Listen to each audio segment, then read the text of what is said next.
really pleased to have Dr. Dak Patel join us today regarding inFoods and irritable bowel syndrome. Dak's background is really, he's part of the American Gastroenterology Association. He's part of the American College of Gastroenterology. He specializes in the diagnosis and treatment of different gastrointestinal cancers, GERD, Barrett's esophagus, as well as IBS. And he's part of GI Alliance, which is the largest GI group in the country. And today, really what we're going to be looking at is really how inFoods can help IBS patients and talk a little bit about that. IBS is the #1 reason for a GI visit in the United States today. There's over 30 million IBS patients approximately in the United States. And so in some, it's a pretty large market. Dak, welcome. And if you could just tell us a little bit about your practice and how many patients, IBS patients you see on a weekly basis or daily or monthly basis. We'd love that. Absolutely. Well, first of all, thank you, Zach, for inviting me to talk to you and share my experience clinically with IBS patients and my approach to treating IBS patients. So as you stated just now, there's a lot of people that suffer with this disease state. You're talking about 10 to about 15% of the general population that actually has IBS.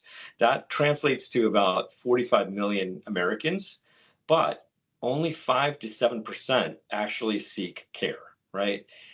Now, of this 5 to 7% that actually seek care, that actually makes up the #1 reason why we as GI doctors see patients, right?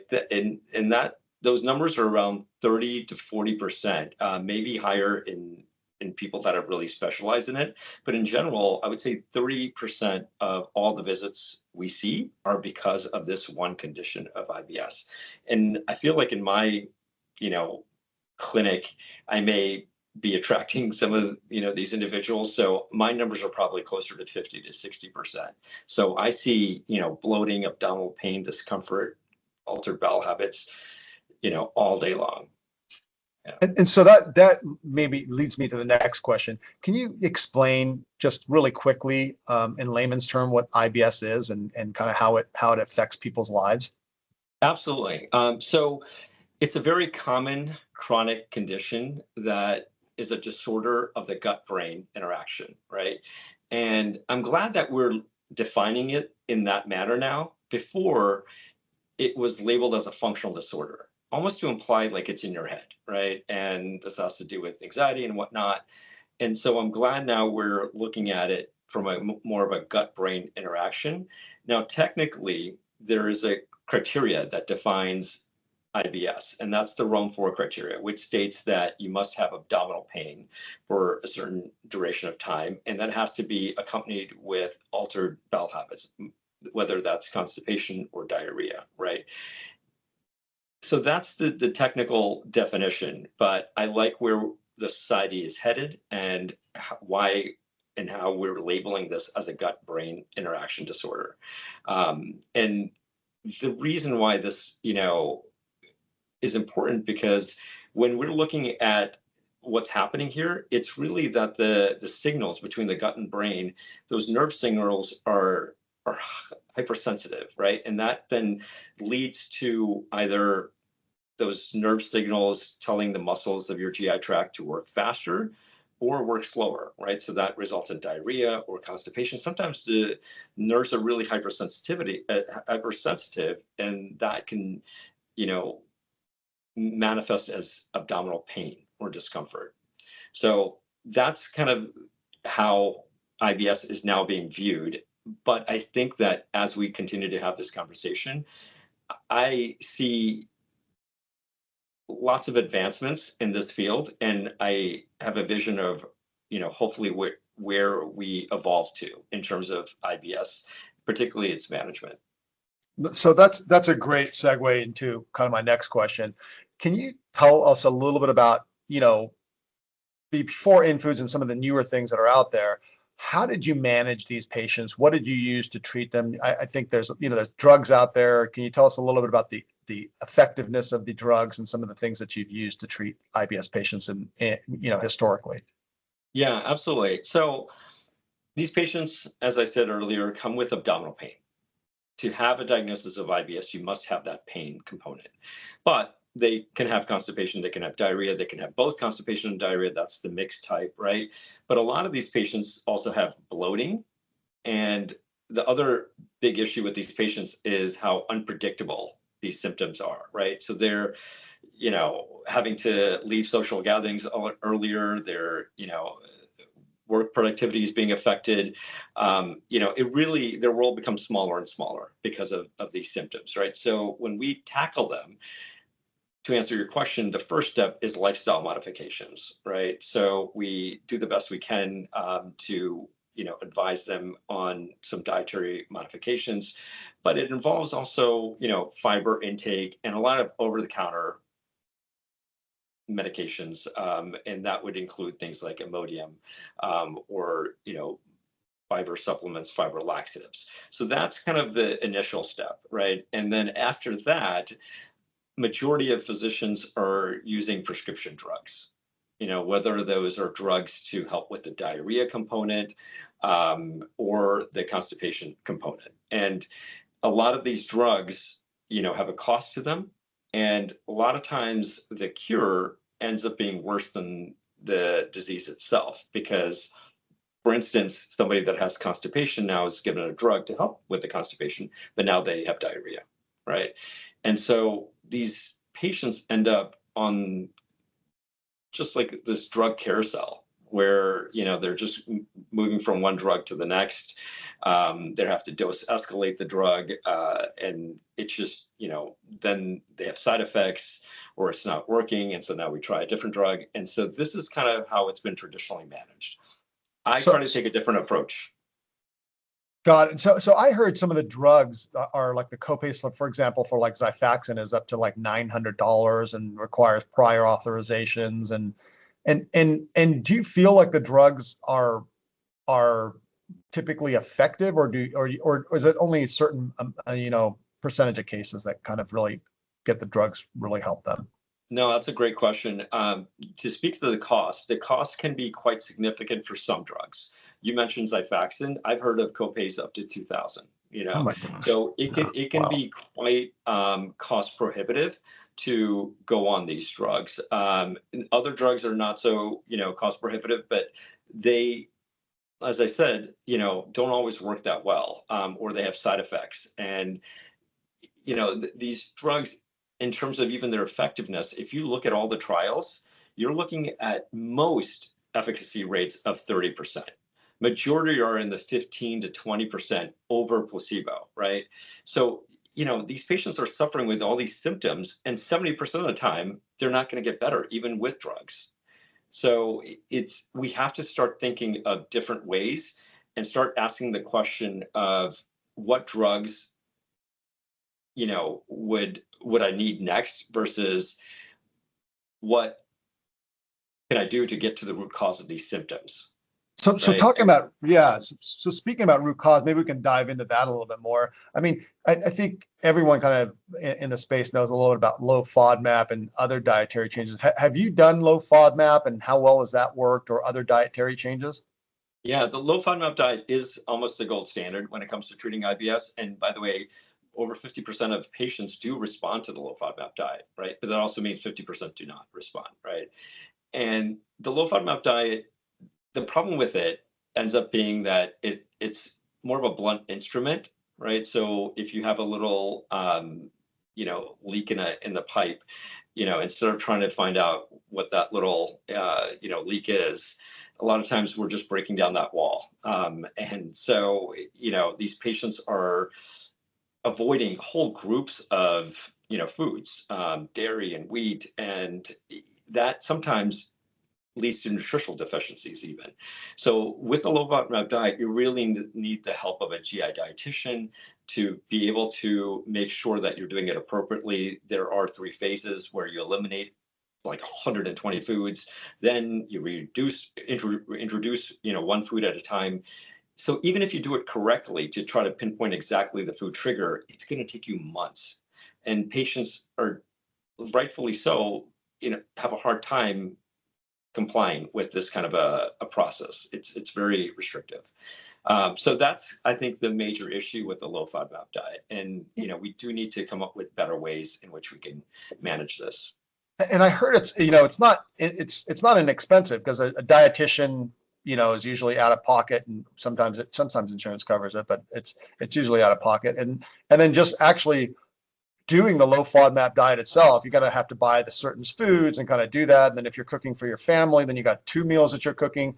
So is that kind of what leads to the non-compliance, or is it's just hard to follow in general? I think all of the above, but the majority of the responses I'm getting from my patients is that it's just really difficult. I mean, just to put yourself in their situation where you're giving a list of 120 foods, and you got to be just avoiding all of them for, a couple of weeks at the least. And then you have to figure out, one by one to reintroduce. I mean, it's going to take so long. And people have busy lives. There's events that happen in their lives. It's hard for them to really adhere to this to figure out what exactly is happening. So a lot of patients end up, feeling better after the 2 weeks of avoiding it. And so then they're just like, you know what, I'm just going to avoid all of it. And that's the worst thing you could do. Because as I said, now you're just, avoiding whole groups of foods, and that's going to lead to lots of downstream issues like nutritional deficiencies. And then they get these disorders called ARFID, avoidant restrictive food intake disorders, because they're on not just a low FODMAP diet, they're on a lactose-free diet, they're on a gluten-free diet and a low sugar diet. And then they're like, what's left for me to eat? And so it can have some serious consequences. So that takes us to a little bit. I know, Dak, you were one of the early users of inFoods, and you reviewed the study data. What do you think about the study data and kind of the more targeted approach for inFoods, or just the impact of what's the impact of inFoods for IBS patients? I really like where IBS inFoods is headed, and that's really trying to do a more personalized, targeted approach to treating these patients with IBS, right? We want to do our best to get to the root cause and empower these patients to make management decisions based on what's happening with knowledge of their own body, versus just cycling one drug after another. And that's what IBS inFoods does. It empowers these individuals to take full knowledge of what's happening with their body and make appropriate decisions, right? And I think that the studies that have been done so far, it's nothing short of just dramatic, incredible results in terms of reduction of bloating, particularly, and abdominal discomfort. It's gone down dramatically, way more than what we've seen with most IBS drugs. And the nice thing about this is that they are then, instead of, I said earlier, this kind of blunt approach that you take with the low FODMAP diet. So instead of a sledgehammer, I feel like with IBS inFoods, you're using more of a scalpel, right? To really pinpoint exactly which foods are problematic.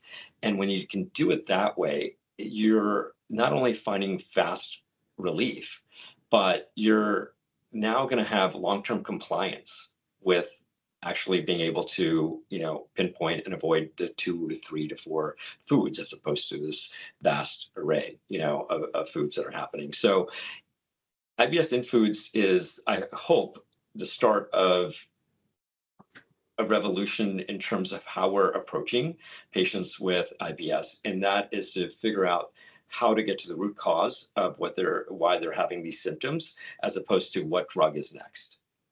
And so how long have you been prescribing inFoods? And can you kind of tell us, do you prescribe it to all IBS patients, to a specific subset, or how do you think about it?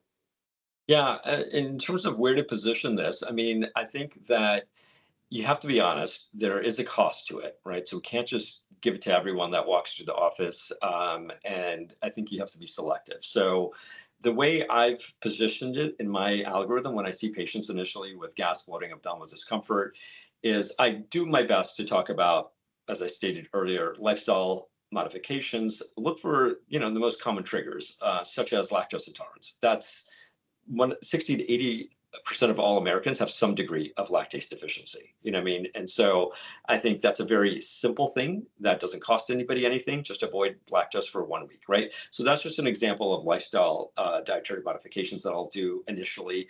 I'll test them for celiac sprue, which is what we should do according to the guidelines that are out there by the ACG.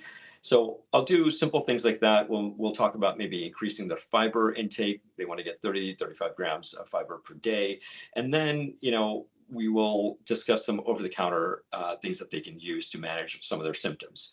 So that's initial visit, and that's kind of where I start, right? Now, where I position IBS inFoods is that if they've done these initial things, if I've done initial assessment for, the root cause of some of these symptoms, and they've come back normal, they're still symptomatic, then instead of now going to a prescription drug, this is where I position IBS inFoods. I want to try my best to, again, get to the root cause. And if I can do that before I start them on a drug, and we can identify these are the 2 food triggers, even by the way, this is my own personal approach. When I do an IBS inFoods panel and let's say 2 foods come back positive, I don't tell them to just avoid those 2 foods forever. I say avoid those 2 foods now for 2 weeks. After 2 weeks, reintroduce 1 food back into your diet at a time for 3 consecutive days. If you have symptoms because of that reintroduction of that one particular food, avoid that food. And then let's say the next food you reintroduce, but everything was fine. No problem. Well, then have that food. Perhaps that would have been a false positive, right?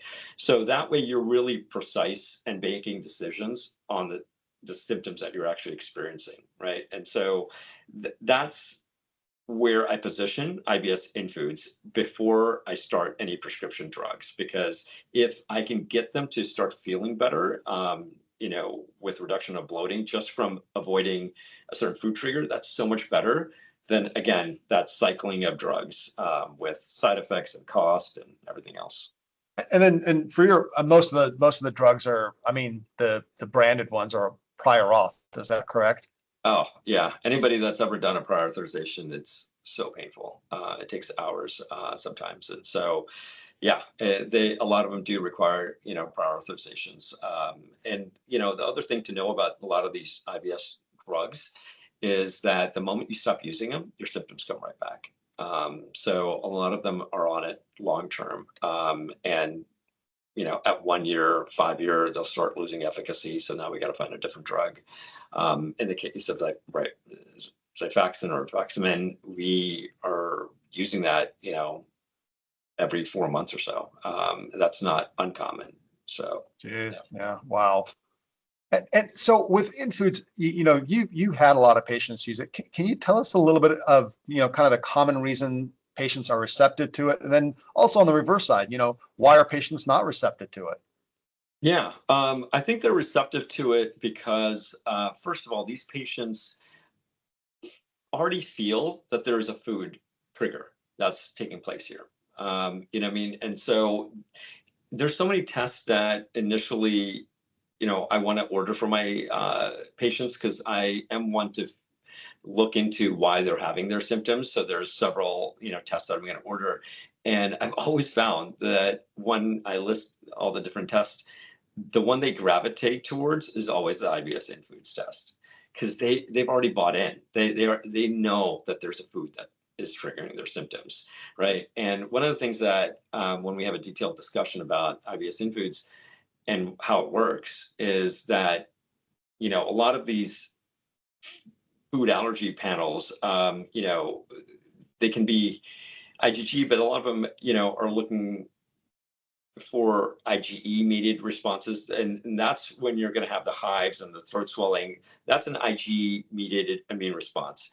But we're talking here about non-IgE immune responses to certain food proteins, right? And that is a delayed response. And that's important. And it does cause inflammation, but again, it's delayed. So you may have, chicken on Monday, but your symptoms don't show up till Wednesday. Now, how are you going to track that? You know what I mean? And that's where I think a non-IgE immune response test like IBS inFoods is so valuable because it can really kind of help to pinpoint. So, you asked who's receptive, those that already believe food is a problem. And those that have failed drugs or are averse to taking drugs. Those are also individuals that are receptive. And lastly, those that really want to get to the root cause of what's happening. Cool. And why would they? How some of the patients that didn't take it or decided not to take it? What was their kind of thinking or reasoning? If you have that, maybe Yeah, they I didn't like think the blood prick or the whatever it was, right? Yeah, I think cost, honestly, is Cost. the Yeah. barrier for some. Yeah. To be honest with you, I mean, I'm doing a clinical trial with it, so it's a little bit less. But to be honest with you, those that are really motivated with all the things we just talked about, they have no problem with it. They're more than eager to because they think it's well worth it. I mean, look at the cost of not doing it and just suffering, and or even just taking drugs to put band-aids on it, right? I mean, that there's a cost to that. So cost is one thing. And then some, could have an issue with the finger prick. But honestly, in my clinical experience, I haven't found anybody that has objected to it because of the finger prick situation. And then, some people are just like fixated on the fact that they know that dairy is causing their issue and they don't need a test to tell you that. But this is where I try to explain this concept of a delayed immune response. You may be convinced it could be this, but you may not realize that it actually could be this food that you took 2 days ago that's now causing your. I can't even remember what I had for lunch 2 days ago, let alone trying to figure it out. So yeah, I Exactly. understood. Yeah. Yeah. You know, I guess, I've seen data that showed that something like 70 or 80% of patients believe that foods cause or trigger their symptoms. Is that kind of what you see in your clinical practice? Yeah, I do. A lot of patients feel that there has to be a food trigger that's playing a role. And it's not to say that food in itself is the only thing, right? And in my view, it really ends up being a complex interplay of a lot of different factors.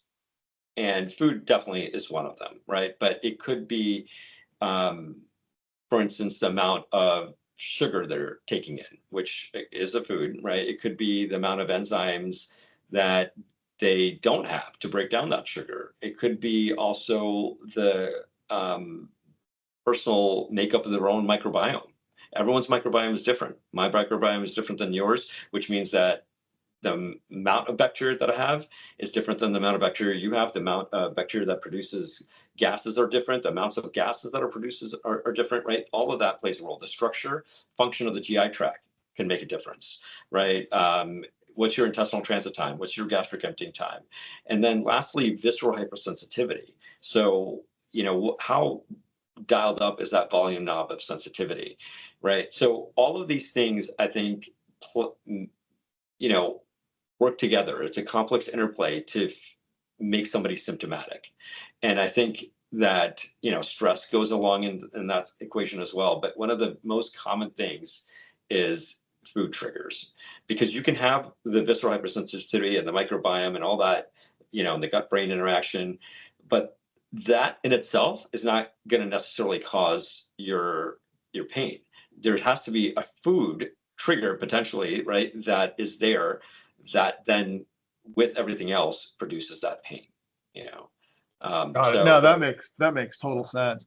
Um, Tell us a little bit about what you think about on the future of IBS treatments. How do you envision, treatments in the future? First, I think you brought it. You brought the scalpel versus the mhm. the sledgehammer. I mean, tell us what you're thinking about for the future of IBS treatments. Yeah, I mean, I think that the future of IBS has to get away from just treating the symptoms.